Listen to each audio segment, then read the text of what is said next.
Hello, everyone. Welcome to a very exciting episode of Wild, Weird, and Wonderful. I'm Maureen Jaeger here at Croctoberfest. Now, you may recognize the man standing next to me. He used to be known as Wildlife Discovery Center Curator Rob Carmichael, but now he's Papa Croc. I am Papa Croc, yes. Right. This is our second annual. It's our second annual, and it has grown quite a bit in just 1 year. I mean, we've got a lot of neat activities going on. We've got live crocodiles and alligators here. I'll be doing a talk soon about the Siamese Crocodile project we're involved with, and we've got food from Donati's Pizza, and we just got a little bit of everything going on today. It's a beautiful day too. I know. The crocodile powers that be were shining down on us. They were, yes, absolutely. And the whole idea today is to not only raise awareness for all the things that the Wildlife Discovery Center is doing, but also raise awareness for crocodile conservation. And specifically, we are going to be supporting the Siamese Crocodile Conservation Project through Flora and Fauna International, which is an international organization that saves endangered and critically endangered species of animals. And the Siamese crocodile is one of the most critically endangered species on Earth. I mean, it might be one of the rarest animals we have in existence. And today we're going to see a couple live ones. So, yeah. Yeah. And you're always doing your part to keep these animals, their species strong, and keep them going and introduce us to them at the same time. Absolutely. One of the exciting things is that we do have a male Siamese crocodile on exhibit here, and we just brought in a girlfriend for him. Her name is Kwan. She came from Utah's Hogel Zoo, and we're going to be one of 6 organizations in the United States that'll be working on a captive breeding and reintroduction program with this critically endangered species. And we'll be involved in several ways, both with helping with maintaining them, but also using them for educational programs as well, and bringing more awareness to the conservation project. So you're a crocodile matchmaker? We are a crocodile matchmaker, yes. We have it's going to be a pretty amazing match too, I think. All right. Yeah. Okay, well, let's take a look around. There's so much to see today, Rob. Oh yeah, it's all over. Let's do it. Okay. Here we are at one of the exciting features of this year's Croctoberfest. We are joined by Jim Nesci and Bubba. Fill us in on who Bubba is and what you two are doing here today. Well, Bubba and I actually put a program together called Cold-Blooded Creatures, and he's the star of my program. He is 9 feet long, weighs about 230, 240 pounds. He's absolutely amazing. So he's the center point of the program, and one of the reasons why is when you look at the reptile world, you have snakes that are very misunderstood, and crocodilians are. And the thing that is amazing about crocodilians is they've been around since before the time of the dinosaur. It was no accident. They're still around. These guys are amazing. I've watched Bubba problem solve. He problem solves. That is amazing because really there's not much left from the time of the dinosaurs. Well, exactly. So they've got to be This is a amazing. success story. Right. They're amazing. Now, I've heard for years they got a little brain. How many times did you hear that? They got a little brain. I go, so what? We got a big brain. We don't use it. Einstein was a genius, used 11% of his brain. If you think of the computer age, how much information today is on a computer chip? That's the brain of the crocodilian. They're absolutely amazing. Some other amazing facts, in the course of his life, he could regenerate 2,000 to 3,000 teeth. Talk about a dentist's nightmare. Right. Imagine if you could regenerate your own teeth. His immune system's at 100% all the time. If your immune system was at 100% all the time, what would that mean? No cold and flu season. You'd never be sick. We're on the edge of some serious breakthroughs with their immune systems and what we can do to help humans. Incredible. So they have a medicinal value and research value to us. Absolutely. You know, I've been fascinated my whole life working with reptiles. And Bubba and I travel down, we do school programs, he does birthday parties, you name it, we do everything. And I got a troop of animals that I bring, all reptilian, and it really opens up people's eyes and dispels myth and superstition surrounding the reptile world. Now we can lean down and get closer to him, right? You can touch him. And now tell me why, oh gee, thanks Jim. I might say that for next time. Now why is he so calm? Why does he let us do this? You know what? He's very used to being around folks, and believe it or not, all the programs that I do, the only thing that I find that I have to really watch is people, because people hurt him. Aww. I've had people kick him. I've had people, poke him in the eye. so I'm very protective of him. Right. The reason why he comes is he doesn't respond to somebody hurting him. He will lay there, he'll close his eyes. He's a great individual. Even gators are individuals. Every creature on the planet. This guy responded real well to me working with him. He was actually my class valedictorian. He was absolutely amazing. And it's funny that I can do this and he's not turning around and snapping me. No. And that would be a fear, that would be perhaps a fear, myth absolutely. that people would have. But you know what? I always tell people, do not approach a wild gator. You know, this is a very controlled situation where you're able to touch him safely. I work with folks all the time. Well, this is really a spectacular opportunity for everyone who comes here. Thank you. And I want to thank you and Bubba for coming today and sharing with everyone here in our community what it's like to have a crocodile, to touch a crocodile, to see a crocodile. And really, the most amazing part to me is that he's so docile. Well, and he is. And I want to thank Rob Carmichael from the Discovery Center here about inviting us to this marvelous. This is the second year, and you can see the crowd. It's just a great crowd. Yeah. Rob works real hard on this, and I think it's great that we really, reach out, have a lot of awareness, so folks get a chance to see these amazing animals. And really, he's actually also a gorgeous animal. If you think about it. I'll tell you what, he's a beautiful specimen. Really? He's a beautiful specimen. If you take a look at him, he's very well taken care of. He lives in my basement. He walks up and down my basement stairs. When it's time to go to work, I say, "Come on, Bubba, let's go." He goes up the stairs. I open up the garage. He goes out into the garage. He'll lay out there. I have my van door open. I say, "Come on, we got to work. Let's go." He walks to the van. I tell him up. He climbs into my van, rides with his head in between the two front seats. Seriously? Seriously. Could you imagine being at a stoplight next to Bubba and Jim? That's a shocker. You think you're having a dream. So he listens to you more than your wife. Oh, don't go there. We won't go there. Right. No, and I'd also like to comment that if I didn't see him breathing, he looks like he's just like a statue. Yeah, a statue of a crocodile. Yep. Right. But he's really fascinating. I think obviously it's as close as anyone's ever going to come to seeing something from the dinosaur Amen. era. Yeah. Well, this is, like I said, this is a great program today where folks get a chance to get up close and touch and hold animals. So I can't say enough about, what Rob's put together here for this event. And thank you so much for sharing Bubba with us, Jim. We really appreciate it. It was good to meet you. Yes, Take care. Great to meet you, too. I'm sure we'll see you again. Enjoy the show. As our show continues. Yes, this show, it's all great, right? Yes, it is. Okay, thanks again. The main objective is to create viable populations in the wild. That's the most important thing. So the way they're going to do that is reintroduce about 20 crocodiles. Okay, that's the starting point. And those 20 crocodiles will be closely monitored to see how they do before we release more back into certain areas. All right, and then after that's done, we're going to do some post-release monitoring, doing radio telemetry. We do that right now with a project up in Zion with fox snakes, where I go out and I radio telemeter several fox snakes that we're learning more about them. So that's some of the things that we're going to be looking at. From the Hogel Zoo came Kwan. The Hogel Zoo, they're shifting their focus right now on what they wanted to keep. And they knew that we had a male Siamese crocodile. They really liked how we did things here. And through Bruce Schwedick, we were able to make this this matchmaker in heaven. And we've got our resident Siamese crocodile girlfriend now. And what we're going to be doing is, in about a year or two, they'll be sexually mature. And I won't get into nuts and bolts of that with the young crowd. But let's just say, hopefully they'll be able to have a family. But the first thing we have to do is make sure they get along together.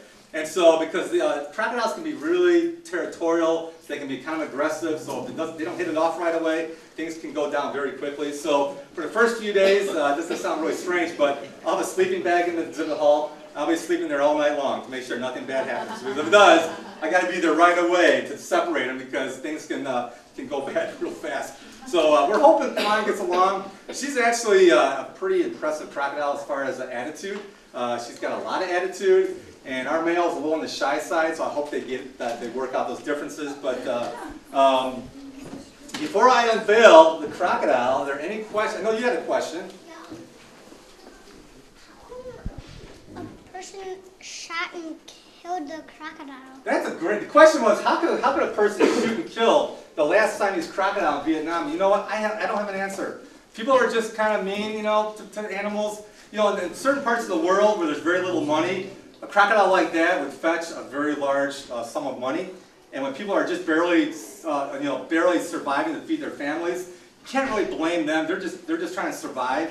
Unfortunately, the person did get caught who killed the crocodile, but that crocodile probably would have fed his family for 4, 5, 6 months. And you're talking about them making pennies a day, you know, to survive. So it's not an easy thing. Has crocodile ever gotten sick in captivity here, or breeding here? No, well, we've had a real good track record. The question is, do they ever get sick? You know, they rarely get sick because they have that bacteria-resistant blood. And so they're very hardy animals, but you still have to keep them in the right conditions. Yeah. You know, we have special light, heat, thermostats, humidity control. So there's a lot that goes into keeping these animals healthy here. Okay. Yeah. Question? How many babies can crocodiles have? Oh, that's a really good question. How many babies can a crocodile have? Well, kind of depends on the species, but you know, for a Siamese crocodile, she might lay between anywhere from like 10 eggs to maybe 20 or 30 eggs. So, you know, it depends. And the mother, when they do is when the mother's building her nest, okay, they actually build a big nest. They pile up a big pile of leaves and sticks and mud, and then they dig a big hole in there, and she lays her eggs. And then she buries them all up. And then for about 70 days, that's how long it takes to hatch, for those 70, 80 days, she just hangs around that nest constantly. She doesn't eat. So for 70 or 80 days, she's not eating. All she's going to do is protect those babies until she hears those little grunts as they start hatching. And once they start hatching, she'll start unearthing that big mound. And when she finds her babies, she'll open up her big jaws and then carefully, gently lift up those little babies and just gently take them down to the swamp or the wetland and let them go. And she'll do that. She'll go back and forth until every single baby is down there in the water, safe and sound. And then those babies will just hang around mother, like a little mother duckling. You know, wherever mother crocodile goes, the little babies are following right behind. So it's kind of cool. You don't want to be a duck in that situation. So, all right. Now we're going to unveil Kwan. This is the girlfriend. No one's ever seen her. You're the first people to see her, other than my family, because she's been in the house. So, I've got her, because she is a pretty aggressive crocodile, we discovered her real personality is coming out very recently, okay? I do tape her mouth when I take her out into public, because you're the first people to see her. So, you're going to see some red electrical tape around her. It doesn't hurt her, it just keeps her from wanting to be real aggressive. It's just like a dog with a muzzle, so it's just, it's very, it won't bother her at all. But I'm going to take her out, and you get a chance to see one of the most critically endangered animals in the entire world, okay? Who's ready?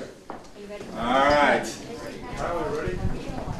Should we be playing that song Matchmaker? Yeah, really. Everyone's going to go in their seats, girls and boys. All right. You can see, isn't that just a really beautiful crocodile? And her name's Kwan. Kwan's about 3 years old, okay? And like I said, you know, we got her mouth taped only because she is really aggressive. I had a lot of fun this morning taking her out and getting her ready for you, but... Did she bite you? She tried. She actually chased me, so... yeah. I was getting ready to take her out. Darn, if only we were there. One thing you never want to do is hesitate. When you get one chance to grab them, and I hesitated for a split second, and she knew it, and she came flying out of her she's in a big pool in the basement. I've got a very understanding wife. She came flying out, and she just came at me like this, ah!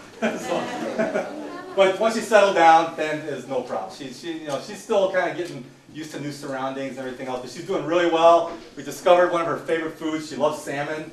And we have to thank Trader Joe's in Northbrook because they've been bringing food out here every week to feed all of our animals. So shop at Trader Joe's. they've been great. But she's eating well, she's adjusting well, and she's going to be a really great addition here. Yes? When does she become adult? So probably about 2 more years probably. So about the age of 5 is when, they can actually go as early as 4 years of age, but we don't want to rush it too much. But we are going to try and get her together with our other Siamese crocodile within the next probably 6 months and see if we can start raising them together so that way they kind of get habitualized with each other. And that'll kind of reduce the amount of tension. And if something's going to go wrong, I'd rather have it at this size than a bigger size. So. How big are the eggs? But how big are the eggs? Think of a chicken egg and make it a little bit bigger, like maybe almost twice the size of a chicken egg. And you've got a crocodile egg.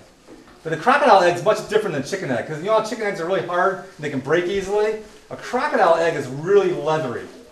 And someday when we have our baby Siamese crocodiles born here, I'll save some eggs for you. How's that? All right, I'm going to put her back because she's done really well. We don't want to stress her out too much because she's been a real trooper. So we're going to put her back here so we can get her back to her home soon. And with that, thanks for coming out. Like I said, please buy raffle tickets. Those are all helping Siamese crocodiles. What'd you all think of being here to be here for the unveiling? How was it?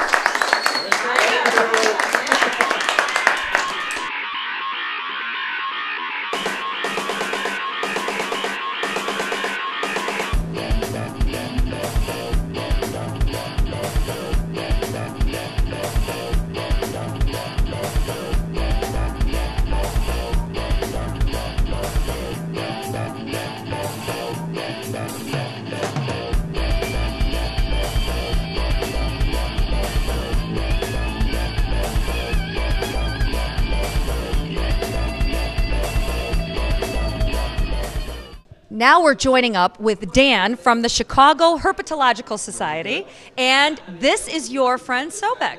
Fill us in. Sobek is an American alligator, the same kind we find everywhere from South Carolina all along the coast through Texas. He's just a juvenile right now. He's about the size of a 4-year-old. We say about size because it's a rough estimate since he has a rescue. He was confiscated from someone that had him illegally. He will eventually live as old as we will. He'll live 50 to 75 years or more, except in that time he's going to get to be 12 to 16 feet long and upwards of 1,000 pounds. So he's still got a long way to go. I'll say. So when you come to a show like this, is the biggest idea to raise awareness? Just education and give people experiences they can't normally have. I mean, how many kids get to be up close and personal with an animal like this in a safe environment where we can teach them about these animals? I mean, it's one thing to see them in a zoo when you're 50 feet away or behind the glass or things like that, but when you can get up close and just watch the pictures of it, letting the kids help hold it or let them get to touch it is an experience that they'll have for the rest of their lives, something they'll never forget. Absolutely, and help them appreciate what we're losing here. Mm-hmm. I mean, the American alligator is a prime story. He was one of the first animals put on the endangered species list in the United States, and he was one of the first animals taken off the endangered species list. Oh, that's great. So, job well done by people on your part. Why is this so important to you? To me, I mean, these animals have a right to life just like anything else. I mean, we look at the fuzzy animals, the cute animals, the cuddly animals, and we forget that there's a lot of people out there that have these other animals that aren't necessarily as cute and cuddly. And I mean, this animal will live 50 to 75 years. That's as long as a person will. Mm-hmm. And does he not have the right to life just because somebody bought him at a pet store and threw him away in a river or got hurt by it or something like that? Does it devalue his life any? No, it doesn't. I mean, he's got the right to live just like anything else. I mean, crocodilians as a family have been around over 200 million years. They lived with the dinosaurs and are still around today. The only difference is they don't get as big. I mean, a crocodile, Saurosuchus imperator, super croc, found by Paul Sereno, got to be 40 feet long, the size of a yellow school bus.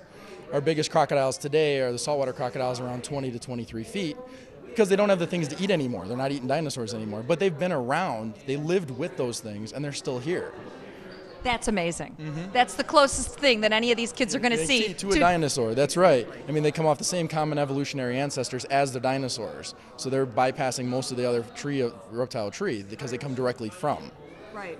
That's pretty amazing. Now, this is our second annual Croctoberfest. Yeah, second annual Croctoberfest. What's your impression?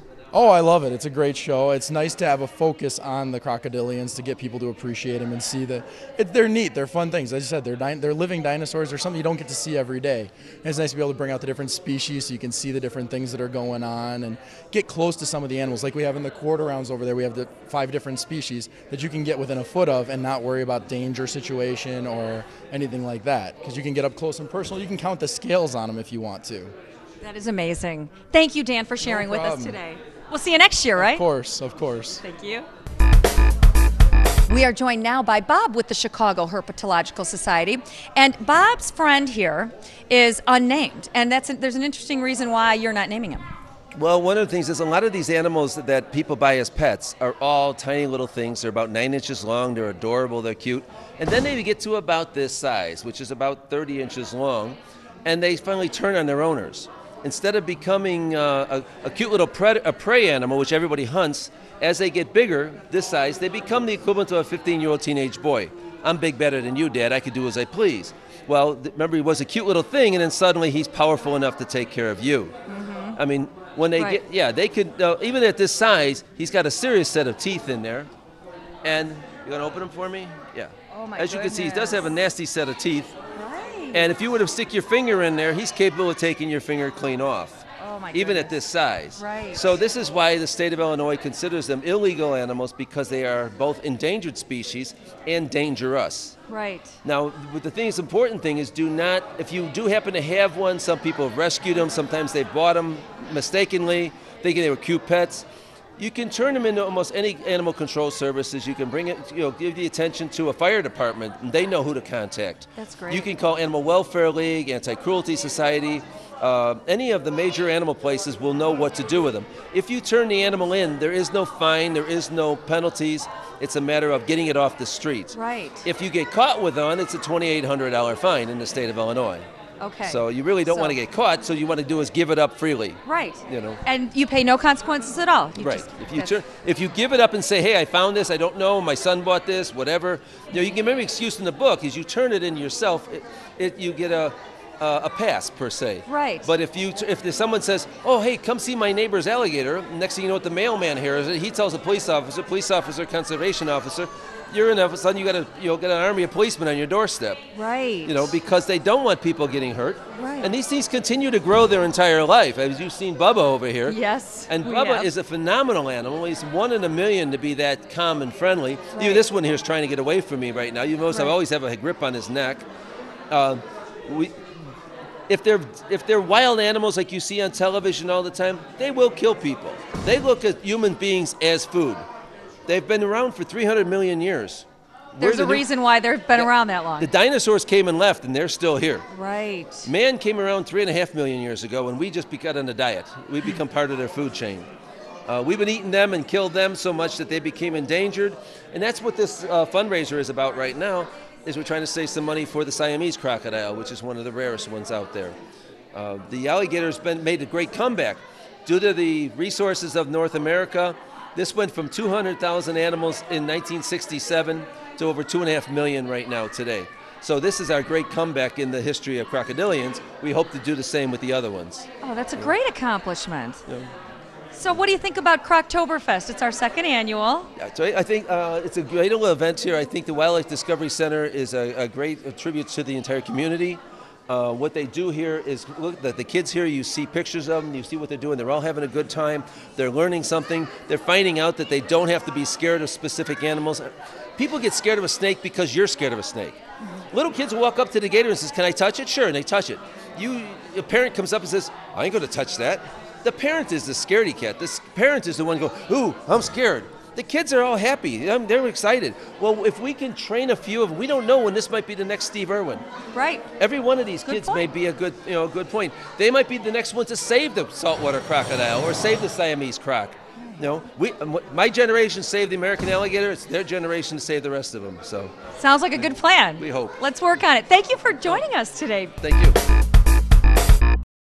We're joined now by Julie Jaworski, a volunteer here at Croctoberfest. Thanks for joining us, Julie. Thank you. Nice to be here. Fill us in on what you're showing the kids here today, the kids and adults, I should say. Mostly body parts here of this little American alligator.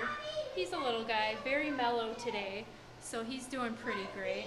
I'll show you a little bit on what we're showing the kids here, and I'll actually let you try this. Uh-oh. So what have I signed up for? Don't look. Uh-oh. Just reach in. Okay, without looking. Yep. And it's not going to bite me? Not going to bite you. Okay, I'll take your word for that. Okay, slimy. Skin? Well, we have some Skin. hints here. Okay. Oh, it's one of these here. It's one of these things? That's what I'm feeling? Yeah. I think really. I'm feeling the tongue. Okay, should we check it out what Let's it is? check. It is actually a whoopee cushion. Oh, gee. And that is actually for the lungs here. Oh, and the okay. lungs actually, they're 4 times capacity than a human lung. They can stay up to water for up to 30 minutes, which obviously we can never do that. Right, right. Should we try another one here? Okay. Let's see. We'll So far I'm 0 for 1. Oh, this is a good one. Oh, boy. Okay. Okay, this is really gross feeling. Okay, this is not a fun game. I'm going to think this is the liver. You're absolutely right. And we'll see what this really is, a piece of ham. Okay, yes. The We'll be liver washing our hands actually after helps this. them with the buoyancy of their depth in the water. Either they go really deep in there or they go really to the top. So that actually uses as like a buoyancy tank. Okay. Right. All right. Are you courageous enough to try one more? I'll do another one. Okay. You all have to come next year and do this fun little game. Yeah, we'll have something fun planned for sure. Okay, I'm not peeking. Okay. This is All a right. good one too. Okay. These are not good feelings. All right, this one's really kind of spiky, like a sponge with that's kind of sharp. So I'm gonna go scales. Not quite. Okay, can I have a second guess? I'll go with brain. Yes, that is right, and we actually have broccoli. And the brain is actually very complex. It has a cerebral cortex in it, which us humans, we have that, so they have like a higher level of thinking than other reptiles. Interesting. Who would have known that? We're learning so much today. Yes, and the kids actually really love this. Always trying to guess a mystery. It's great to see their faces when they're coming out here and learning a lot. And what do you love about working with kids? They're so inquisitive, and they say the most ridiculous things sometimes. Somebody guessed a dead mouse last time. I'm glad it wasn't. Yeah, never would put that in there. But I love being out here, and I just love having the kids' reactions to things. And you have a lot of your own interesting pets. Oh, yes, a ball python, Quaker parrot, a dog. I have my 2 rats. I'm just all over the place with animals. So you come here just so that you can share your knowledge and your pets with the children and the adults today.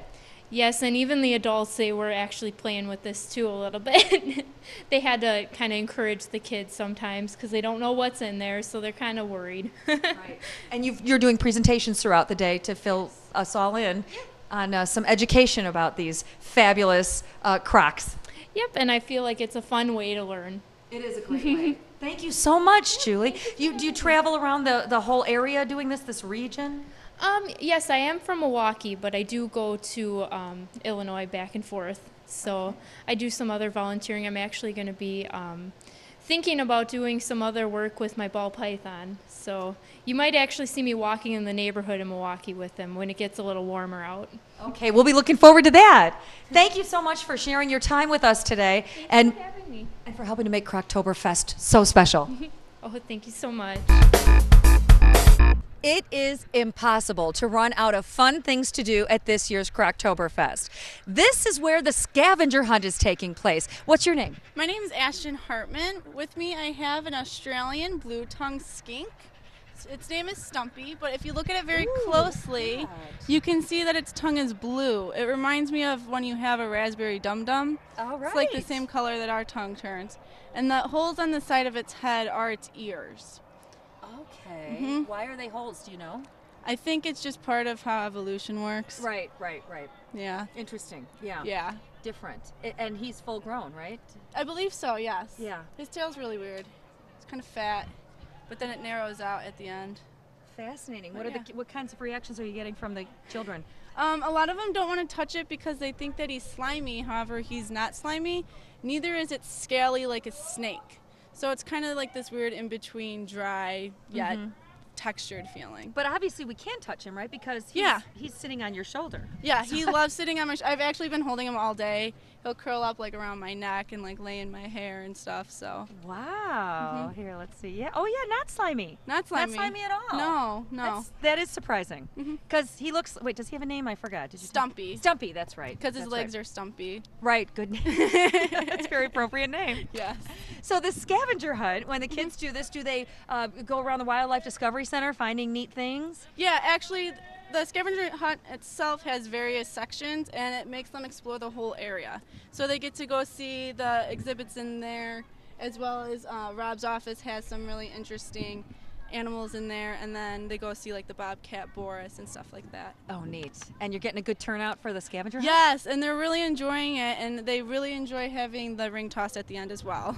Even though it's on a little blow-up alligator. Oh, yes, we see your oh, yes, look where the ring toss goes. I see. So very clever. And then they toss them on over there. Okay, got it. Oh, very cute. So they take from this and go to that guy. And he looks very lifelike. I'm sure they think he's real. So, I mean, some of the kids had picked him up and tried to take him home, and I was like, no, you guys, that has to stay. That has to stay. But all right, well, thank you. No problem. And you're another volunteer here helping out. Yes, I'm from Lake Forest College, and I'm helping one of my friends. So what a great way to spend a wonderful Saturday afternoon. Yes, it is. So make sure you join us next year. Lots of fabulous people here helping out, and lots to learn. Lots to learn, great raffles, lots of cool animals to see. Definitely come check it out next year. All right, thank you so much. No problem. Here we are at the boutique here at Croctoberfest. People are having way too much fun over here, I must say. And we are joined by Catherine. Can you tell me your last name? Japunich, who is selling various types of jewelry. You can see this at many other events because you sell jewelry here at the Lake Forest Park District, basically. And so there's all kinds of neat stuff. And we also have a lot of items that you can stop by and buy here at the Wildlife Discovery Center. I'm also joined by Jeff Waite, who is the superintendent of Special Facilities here in Lake Forest. Jeff, fill us in about this event. Well, this is our second year, Croctoberfest. We were trying to bring awareness not only to the Wildlife Discovery Center, but all the animals that we have on here. We have crocodiles, alligators. Some of them are endangered. The Siamese crocodile is endangered, and Rob Carmichael, our curator, is doing a special project and trying to help bring those animals back a little bit. So there's other events and activities that we do out here, but it does really provide us an opportunity to bring people in, not only from Lake Forest, but from surrounding communities, to let them know what we're all about. And it gets bigger every year.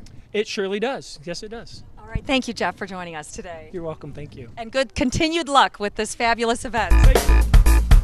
We're finding winners for the raffle here at Croctoberfest. The suspense is in the air. Ooh, who will the winner be? It's Colin Hart. Colin Hart. And what did he win? He won A World Without Fish. Oh, I have no idea what that is. there's a basket, popcorn tin, some books. That's a good one. Yeah. Stuffed animals. You can also win a birthday party here at the Wildlife Discovery Center, which I can personally say is a fabulous event. Foursome. Well, here, Maureen, you pick one. Okay. Ready? And the winner is, drum roll, please. Okay. Okay. Braylon Branham. Braylon Branham. Step right up. Braylon Branham. What does Braylon win? You won Oh, the wildlife birthday party I was talking about. Those are so fun. A wildlife birthday party. Oh, I can't take it out, but I suggest you all have one here. It's a great sign. And anyone can call the Wildlife Discovery Center and have a birthday party here. And Rob will show you the animals here, and you get a wildlife program that lasts 45 minutes long. Spectacular. That's great. Congratulations, Braylon. All right. Hold your eyes. Okay, no cheating. All right. Tell the camera. I can't read this. Okay, it's in cursive. I can't read that either. Courtney Angle. Congratulations, Courtney Angle. It's Courtney here. Courtney's here. Oh, this is so exciting. Oh, Courtney. This is awesome wine, by the way. Did Courtney win wine? Do you have an ID? I'm kidding. That was a joke. Yes. It's for Grandma. It's okay. Right, there you go. Congratulations, Courtney. We still have one more bag. Oh, that's right. We got One more. Chef Gail Gand, master class, and a signed book. So the raffle winner receives this gift certificate to have a class with Gail Gand. Yeah. Wow. Okay. And her book, and it's signed. Me? Yeah. Chef Gail Gand, I should say. And then just give it to me. What do we have? I don't know. We have A. Pierre? Yeah. A. Pierre. 847373. All right. Oh boy. Oh, that would have been nice that they were here. All right. But Congratulations. Yeah. So much excitement here at Croctoberfest. All right, thank you very much. That was very suspenseful. This Croctoberfest has been a huge learning experience for these kids, not to mention lots of fun. I am joined now by Lexi and Olivia Moe and Shannon and Megan Skinner, who are going to give you their assessment of this fabulous event. What do you girls think? It's awesome. I really liked all the big crocs. Bubba was pretty cool. It's really fun. Megan's trying to say in sign language, best event ever. So make sure you join us next year, and we're going to meet in a few moments. We're going to meet our Kwan, who you met today. We'll see her again, and we'll meet her matchmaker mate. So stay with us. Hundreds of visitors turned out for today's Croc Fest. We had so many visitors today. After 500, you ran out of wristbands. We did. So we don't know the final tally, but that's great. I mean, hitting over 500 is just amazing for this type of event. Thanks, Papa Croc. Yeah, well, and thank you, Kwan, for making it a special day. Kwan unveiled today. I'm sure that was part of it. Kwan, and I'm yeah, petting Kwan for the first time. I know. now. Kwan is a Siamese Crocodile. She came from the from Utah's Hogel Zoo, and she's going to be matched up with our resident Siamese Crocodile. One of the rarest animals in the whole world, and here they are. Right here in Lake Forest. Right here in Lake Forest. So we're really fortunate to have her here. And this her pal is as yet unnamed. He is. So we're going to do a little naming contest. We'll be putting some information on our webpage, www.wildlifediscoverycenter.org, and we'll also do something on our Facebook page too, which will have a link to everything. Okay, so people can go there to sign up, and if they want to meet Kwan's boyfriend, they can come here to the Wildlife Discovery Center and visit him anytime. Anytime. Tuesdays, Fridays, and Saturdays from 10 to 4, we're always open. And it's a great, not only see him, but you can see all kinds of amazing reptiles and birds of prey and our resident bobcat named Boris. So it's just something for everyone. And upcoming events can always be found on your website or your Facebook page. Exactly. Everything will be there, and our new brochure is coming out soon too, but all the information will be on our webpage and our Facebook. And it's always beautiful here. Yeah, it sure is. Every day's a beautiful day. I've been to plenty of Oktoberfests, but they sure don't beat Croctoberfest. No way. Take a chomp out of extinction right here. Right, exactly. So thanks, Papa Croc, for sharing today. It's been wonderful. I'm Maureen Jaeger Skinner, and I thank you for joining us again for Wild, Weird, and Wonderful. We can always promise you when you watch our show, it will be wild, it will be weird, and it will be wonderful. That's right. Right, Papa Croc? Right-o. So thanks for joining us. And Kwan has learned how to wave goodbye. Yes, we're working on that now. There you go. So that's Kwan's special thank you for joining us today. That's right. We'll see you next time.